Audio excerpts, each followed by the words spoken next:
The roar of the engine sounded less like a truck and more like a predator's growl. Naomi Brooks didn't pause. She didn't look for a way out. She just launched. One heartbeat, she was adjusting the heavy strap of her tool belt, her fluorescent yellow vest glowing like a neon target under the midday sun. Just another invisible worker on a shift that felt like it would never end. The next, her sturdy tan boots were off the pavement. Gravity was a memory. Her body was an arrow. The world narrowed to a single terrifying image. A woman in a pale gray silk dress, her hands cradling a prominent baby bump, frozen like a statue against the asphalt. Lee Ji-eun was paralyzed, the massive blue grille of the industrial truck looming over her like a metal mountain.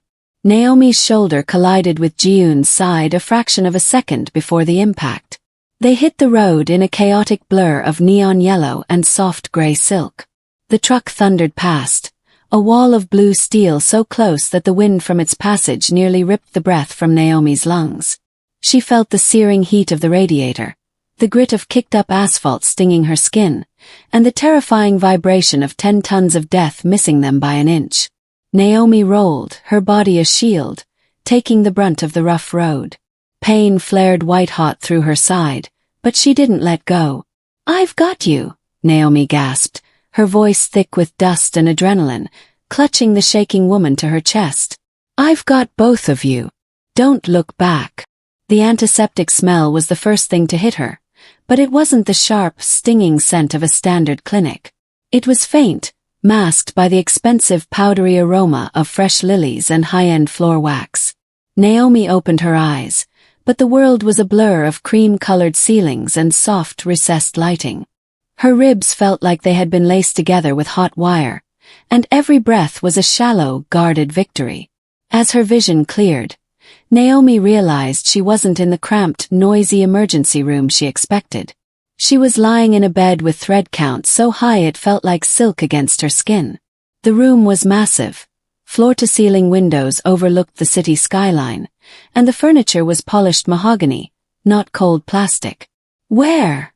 she croaked, her throat feeling like she'd swallowed a handful of the asphalt she'd just been sliding across. The sound of a sharp, impatient click of heels neared her bed.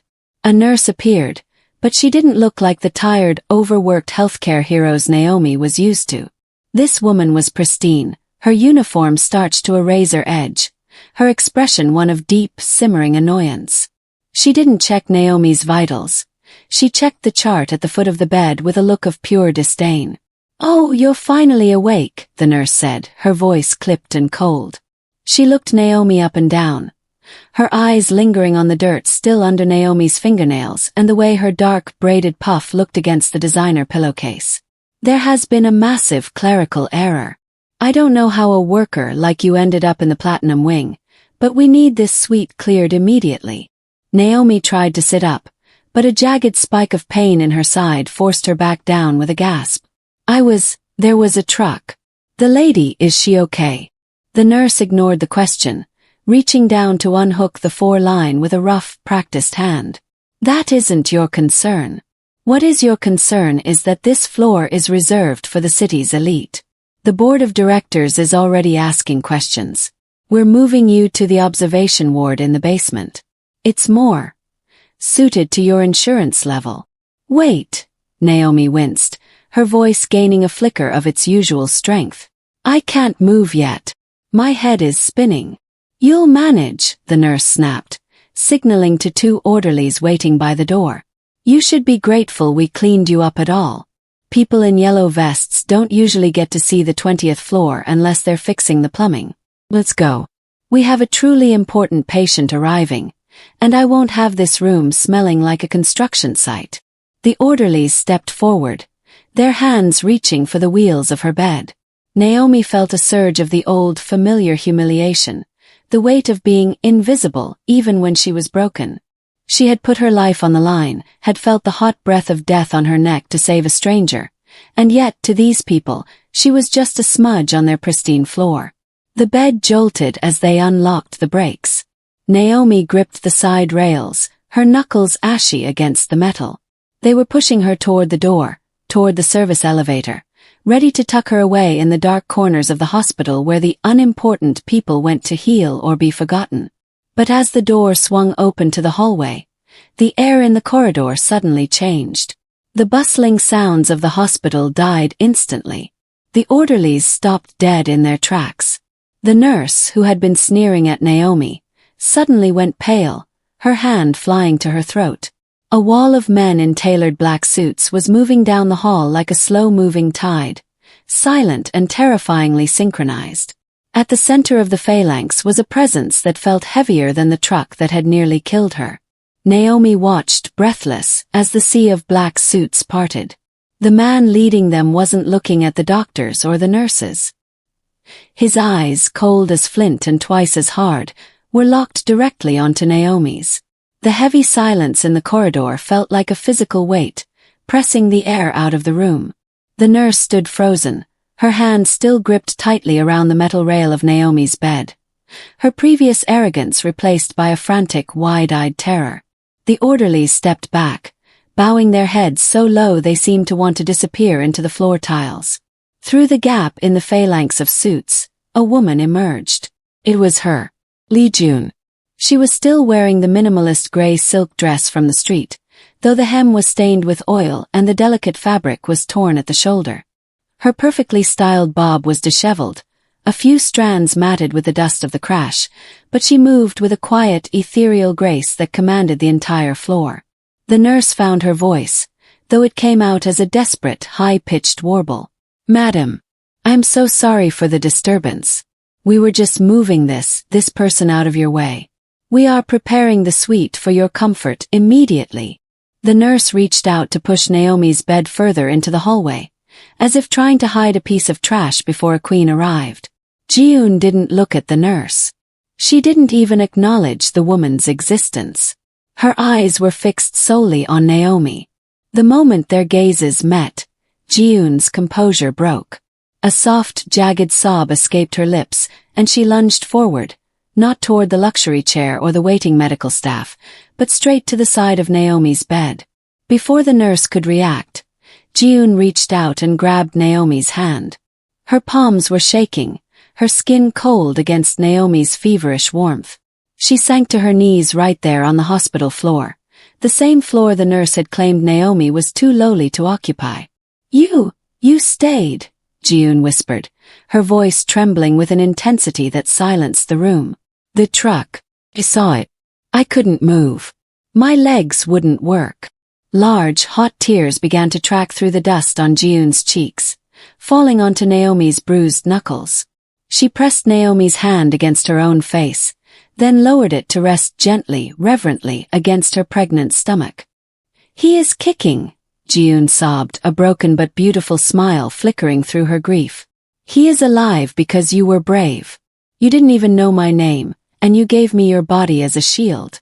Why would you do that for me?" Naomi looked down at the woman, her heart hammering against her sore ribs.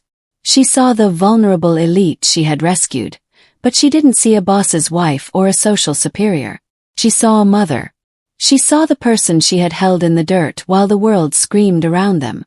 "I didn't think about names," Naomi said softly, her voice still raspy. "I just saw you.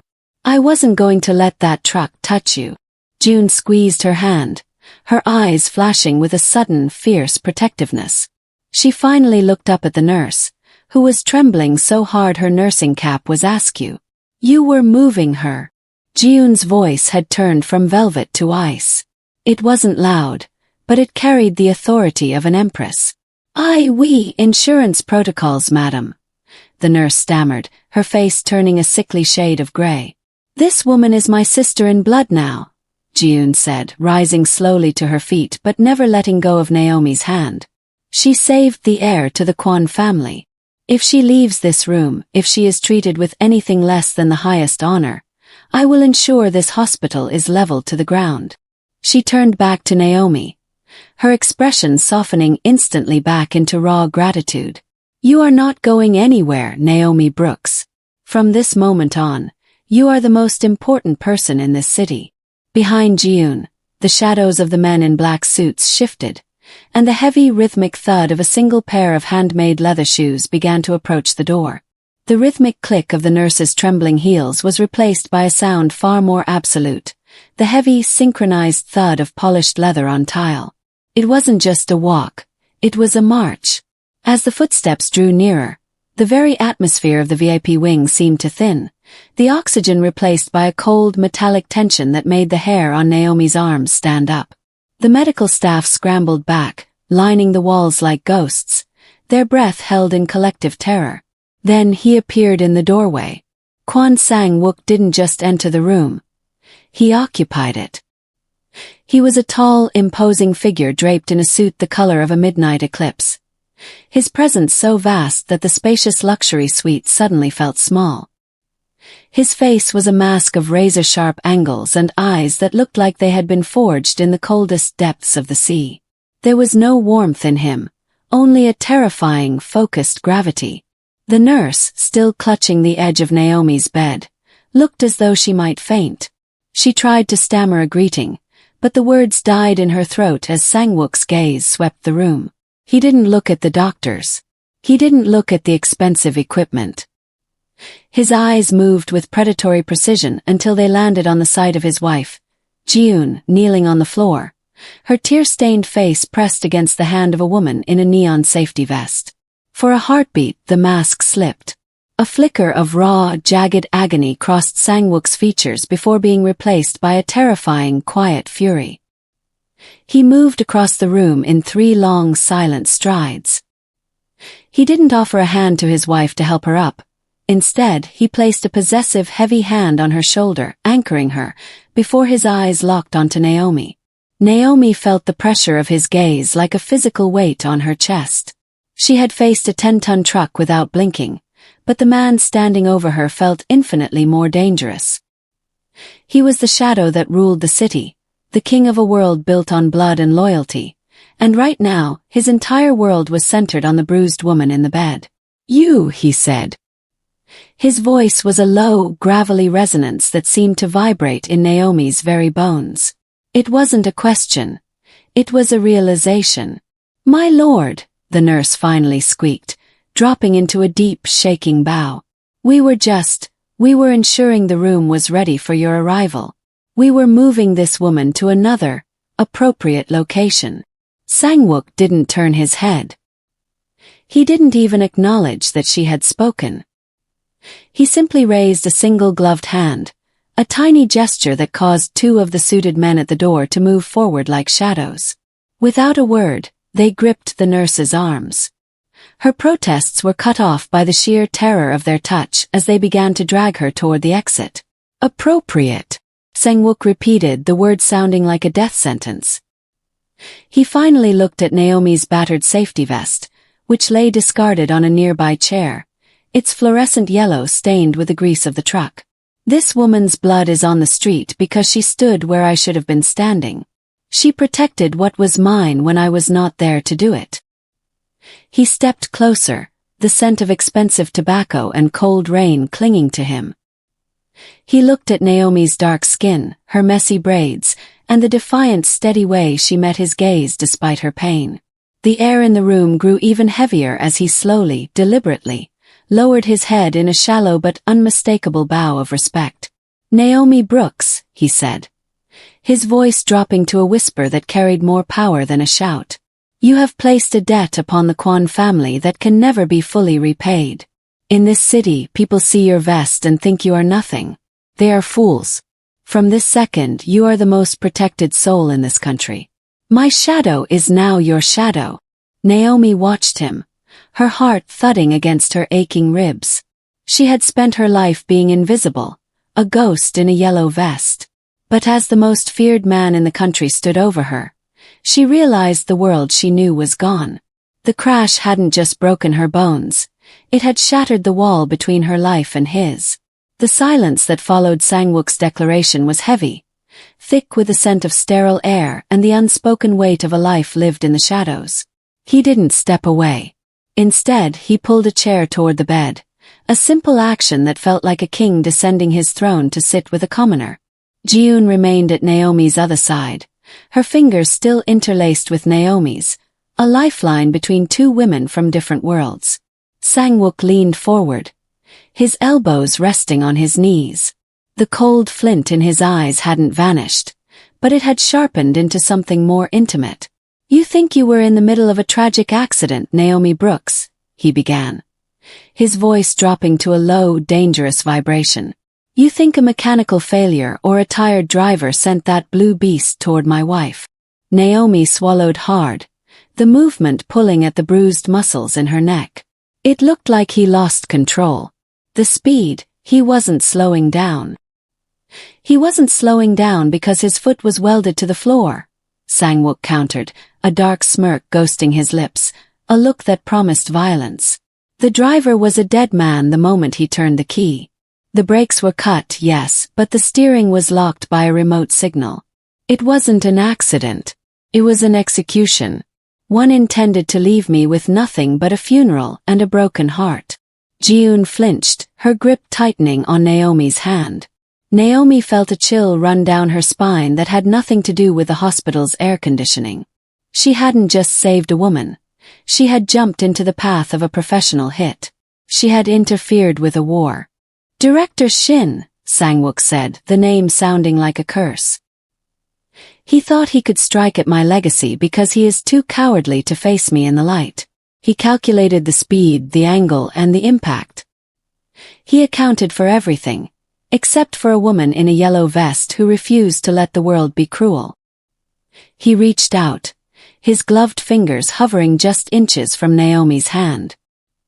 He didn't touch her, but she felt the heat of his presence. "In my world we do not trade in thank yous. We trade in blood. You spilled yours to keep my wife's inside her veins. You stood in the gap for my unborn son." He stood up then, towering over her once more, but the menace was no longer directed at her. It was a shield, turned outward toward the rest of the world. "Listen to me carefully," he said, his eyes locking onto hers with a fierce, terrifying intensity. "From this moment, the hierarchy of this city has shifted. You are no longer a stranger to the Kwon family. You saved my blood, Naomi. Therefore, by the laws of my house, my blood is now yours. My resources, my men, and my protection are at your disposal. If a single hair on your head is harmed, I will treat it as an attack on my own heart." He signaled to one of the men at the door, who stepped forward and placed a small, velvet-lined box on the bedside table. "You lived your life being invisible," Sang-wook whispered. "That ends today.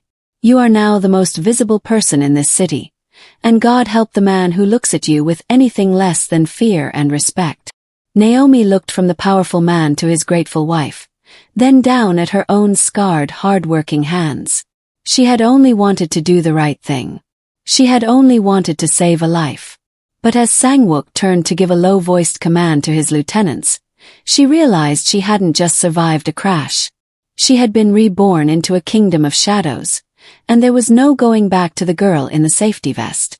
The hospital's nighttime rhythm was a deceptive lullaby of soft beeps and the distant hum of the ventilation system. In the dimly lit hallway of the Platinum Wing, a man moved with a calculated, rhythmic stride.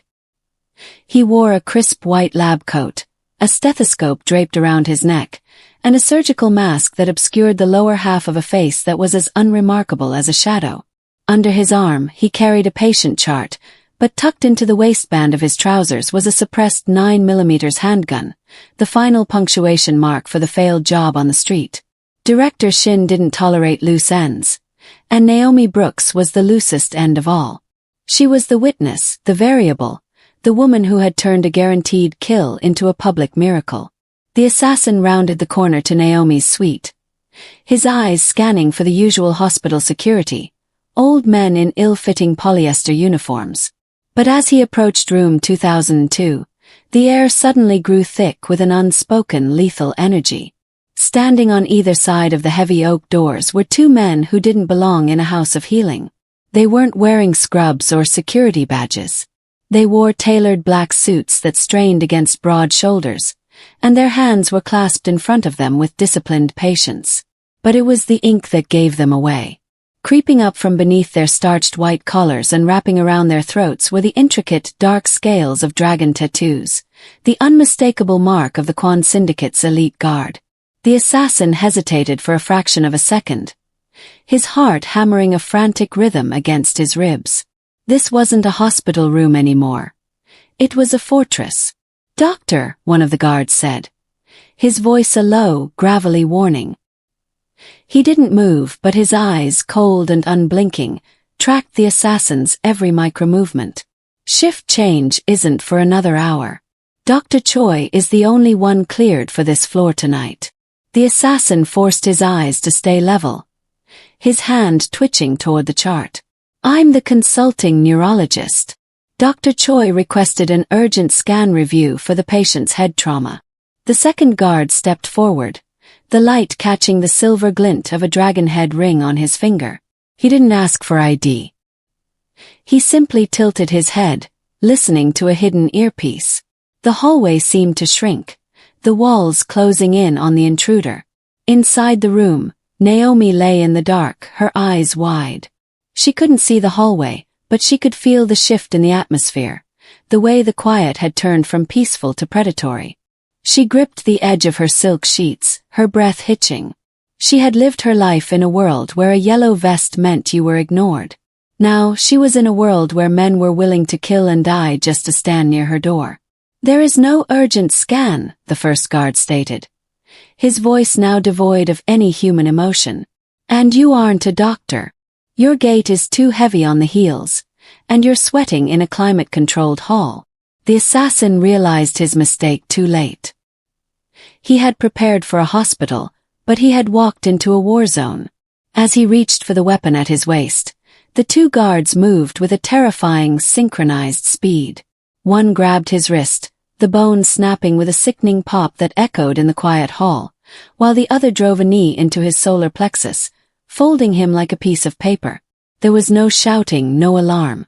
Just the muffled thud of a body hitting the carpet and the clinical click of handcuffs. The door to Naomi's room pushed open an inch. A sliver of light spilled across the floor. Kwon Sang-wook's lead lieutenant looked in, his face a mask of calm. "Sleep, Miss Brooks," he said softly, his eyes briefly meeting her terrified ones. "The trash is being taken out. You are safe." The door clicked shut, leaving Naomi in the silence. Outside, the assassin was dragged away into the shadows, a ghost being erased by a more powerful haunting.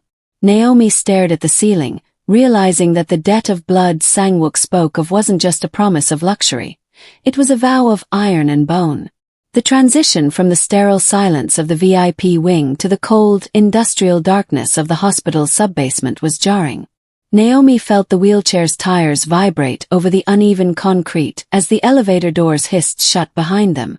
She was draped in a heavy cashmere blanket Ji-eun had insisted she take, but it did little to stop the shivering. Beside her, Kwon Sang-wook walked with a terrifying rhythmic stillness, his hands clasped behind his back, his silhouette cutting a jagged line through the flickering fluorescent light. They stopped before a heavy steel door labeled mechanical maintenance. Two guards stood aside, their heads bowed in synchronized reverence. When the door opened, the scent of damp concrete was overpowered by the smell of ozone and copper. In the center of the room, strapped to a steel chair under a single buzzing bulb, was the man from the hallway. He no longer looked like a doctor. The white lab coat was torn, revealing the tactical gear beneath, and his face was a map of swelling bruises. Sang-wook didn't speak at first. He simply walked a slow, predatory circle around the chair. The clicking of his leather shoes on the cement was the only sound in the room, a countdown that seemed to fray the assassin's nerves with every rotation. Naomi watched from her wheelchair, her breath hitching. She had seen the truck's power, but it was nothing compared to the absolute authority radiating from the man in the charcoal suit. "You have 3 breaths," Sang-wook said, his voice a low, melodic threat that made the assassin flinch. "The first is to recognize that I know who signed your check. The second is to realize that Director Shin is currently enjoying a glass of scotch, believing you are a successful ghost. The third is to tell me exactly which hole he is hiding in before I decide you no longer need your tongue. The assassin spat blood onto the floor, a flicker of defiance in his eyes. I don't know anything. Shin uses proxies. I get a drop point and a photo. That's it. Sang-wook stopped moving. He leaned down, his face inches from the man's. He didn't yell. He didn't even raise his voice. He reached out and gently adjusted the man's collar, as if fixing a tie for a friend. Wrong answer. With a flick of his wrist, Sang-wook signaled to a man standing in the shadows. A tablet was brought forward and held in front of the assassin's face.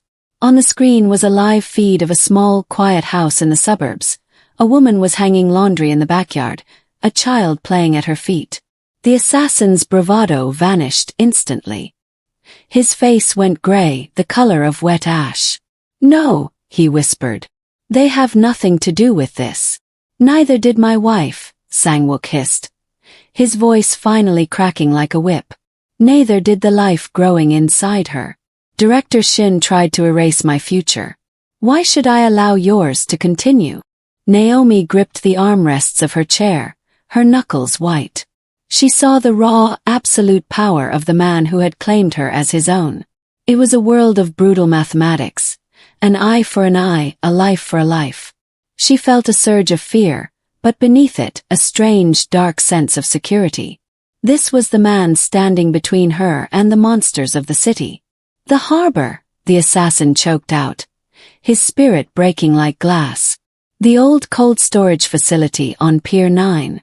He's moving tonight. He has a boat waiting at 3 a.m.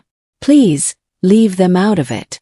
Sang-wook stood up straight, his expression returning to a mask of cold indifference. He looked at his watch, then turned to Naomi. The transition was instant. The predatory killer vanished, replaced by the polite, protective benefactor. You shouldn't have had to see this, Naomi, he said softly, his hand resting briefly on the back of her wheelchair. But I wanted you to understand. In my world, justice isn't a slow process. It is a certainty. He turned to his lead lieutenant. Secure the pier. No one leaves.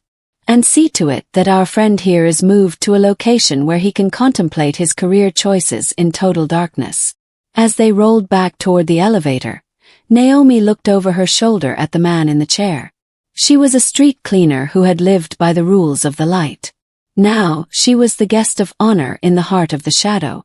The war wasn't over, but for the first time in her life, Naomi knew exactly which side of the line she stood on.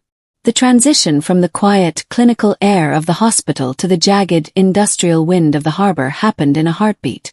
While Naomi was being wheeled back to the safety of the Platinum Wing, the city's shadow moved with the precision of a guillotine. Director Shin's headquarters sat atop a glass and steel monolith overlooking the docks, a monument to corporate greed and hidden malice. Inside, Shin was pouring a second glass of amber liquid, his eyes fixed on the distant lights of a cargo ship. He was a man who lived by the math of risk, and he had calculated that by now, the woman in the yellow vest would be a silent memory. He was wrong. The first strike didn't come with sirens or a knock. It came with the sound of the world shattering. The floor-to-ceiling reinforced glass of his office exploded inward, turned into a million diamond-like shards by a synchronized breach. Before the glass had even settled on the expensive Persian rug, 10 men in charcoal suits were inside, moving with the terrifying silent fluidity of a predatory pack. Shin dropped his glass, the crystal shattering at his feet, but he didn't even have time to reach for the panic button beneath his desk. A heavy, gloved hand slammed his face into the mahogany surface with enough force to crack the wood. 10 minutes, a cold voice echoed through the room. It was Sang-wook's lead lieutenant, his eyes devoid of anything resembling mercy. That's how long it took to dismantle your empire, Shin. Your accounts are frozen. Your ships are being boarded. Your life is over. Across the city, in a dozen different locations, the raid was mirrored with surgical violence. Shin's warehouses were breached, his servers wiped, and his soldiers disarmed before they could draw breath. It was a counterstrike that defied the laws of traditional warfare. It was an erasure. Back at the office, the back doors swung open, and the sea of black suits parted. Kwon Sang-wook stepped through the wreckage, his shoes crunching over the glass. He looked at the chaos with the bored detachment of a man checking his watch. He walked to the desk where Shin was being held down, gasping for air. His expensive silk tie dragged through the spilled scotch. Sang-wook leaned down, his shadow falling over the trembling man. "You made a mistake in your calculations, Director," he whispered, his voice as sharp as a razor. "You saw a woman in a safety vest and thought she was a nobody. You thought she was a ghost. But in my world, she is the one who saved the sun and the moon." He reached out, grabbing Shin by the hair and forcing his head up so their eyes locked. "A man who tries to kill a mother and her child doesn't deserve a quick end. He deserves to watch everything he built turn to ash." Sang-wook stood back, adjusting his cuffs. "Take him to the pier. I want him to see the boat he thought was his escape before we show him the bottom of the harbor." As Shin was dragged out, screaming for a mercy he had never shown, Sang-wook looked out at the city. He thought of Naomi lying in that hospital bed, her hands scarred from saving his life. He had spent his existence destroying things, but for the first time he felt the heavy, righteous weight of protection. The strike was over. The message had been sent. No one touches the Kwon family, and no one touches the woman who wears the yellow vest. The morning sun filtered through the high windows of the platinum wing, casting long golden bars across the floor that seemed to wash away the shadows of the previous night's violence. Naomi was sitting up in bed, the heavy ache in her ribs finally dulling to a manageable thrum. She had traded the hospital gown for a soft dark robe Ji-yoon had provided, but her yellow safety vest still sat on the armchair across from her, a crumpled oil-stained reminder of the life she had been living just 48 hours ago. The door opened with a soft, heavy click. Kwon Sang-wook entered alone. Without his phalanx of guards, he seemed less like a storm and more like a quiet, dangerous calm. He didn't speak immediately. He walked to the window, looking out at the city he ruled, before turning his gaze to Naomi. "The man responsible for the accident has been dealt with," he said, his voice smooth and devoid of the ice it had held in the basement. "Director Shin will never again have the luxury of looking at a street and seeing a target. He is gone." Naomi nodded slowly. She didn't ask for details. In this world, gone was a finality she was beginning to understand. "And your wife? The baby?" "They are resting," Sang-wook said, a rare, genuine softness touching the corners of his eyes. "Ji-yoon is safe because of you. My lineage continues because of you." He approached the bed and reached into the inner pocket of his charcoal blazer. He pulled out a small velvet-lined box, much like the one he had shown her before, and set it gently on the tray in front of her. With a flick of his thumb, the lid popped open. Inside, resting on a bed of black silk, was a lapel pin. It was crafted from heavy, brushed gold, shaped into the subtle, elegant silhouette of a dragon's wing. It wasn't flashy or encrusted with diamonds. It was understated, professional, and radiating a weight that felt ancient. "In the old days," Sang-wook said, his voice dropping to a low, reverent tone, "my ancestors gave stones to those who stood by them in battle. Today we use this." He picked up the pin, the gold catching the morning light. "This is not jewelry, Naomi. This is a seal. There are only 5 of these in existence. My lieutenants carry them.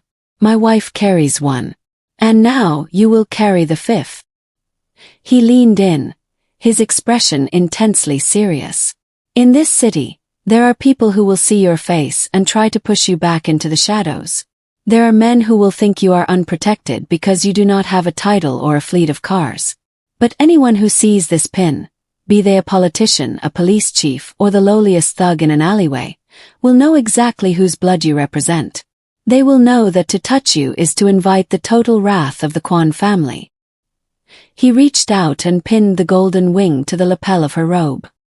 His fingers were steady, his touch respectful. "You saved my blood. Now my blood is yours. You are no longer just a woman who survived a crash. You are a sovereign of this house.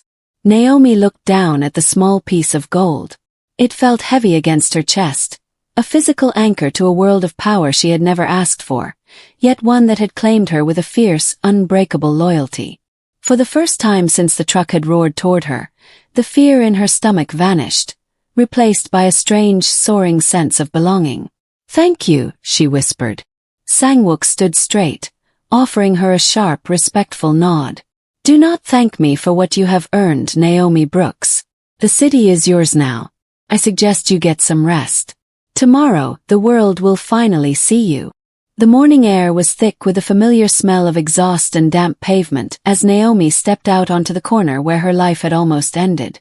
She was dressed in her own clothes, simple jeans and a dark sweater, but the gold dragon wing pin was fastened firmly to her collar, a small, burning sun against the fabric. Her ribs gave a dull, protesting thrum as she walked, a reminder of the asphalt, but her stride was steady. Her old workplace, a gray industrial depot at the edge of the district, looked smaller than she remembered. She found her supervisor, a man named Miller who had spent 3 years looking through her as if she were made of glass, standing by the loading bay with a clipboard and a scowl. "Brooks!" he barked before she could even say a word. He didn't look up from his papers. "You've been MIA for 2 days. No call, no show. I don't care if you were in a fender bender. The schedule doesn't wait for invisible people. Hand over your vest and your badge. You're done." Naomi stood still, watching him. For the first time, his voice didn't make her heart sink or her stomach knot with anxiety. She felt a strange, calm distance, as if she were watching a movie of her old life. "I saved a life, Miller," Naomi said quietly. "I thought that might count for something." Miller finally looked up, his face reddening. "It counts for a vacancy I already filled. Now get off my dock before I call security to." The rest of his sentence was swallowed by the low, synchronized growl of engines. 3 sleek, black SUVs with tinted windows rounded the corner in a perfect formation, their chrome grills gleaming like teeth. They didn't slow down for the gates. They simply glided onto the depot's grease-stained lot, cutting off the path to the loading bay. The dock workers stopped mid-motion. Miller's mouth hung open, his clipboard slipping from his fingers and clattering to the concrete. The doors of the lead vehicle opened, and 6 men in tailored charcoal suits stepped out. They didn't look at the warehouse or the workers. They formed a corridor, their eyes scanning the perimeter with a lethal, focused intensity.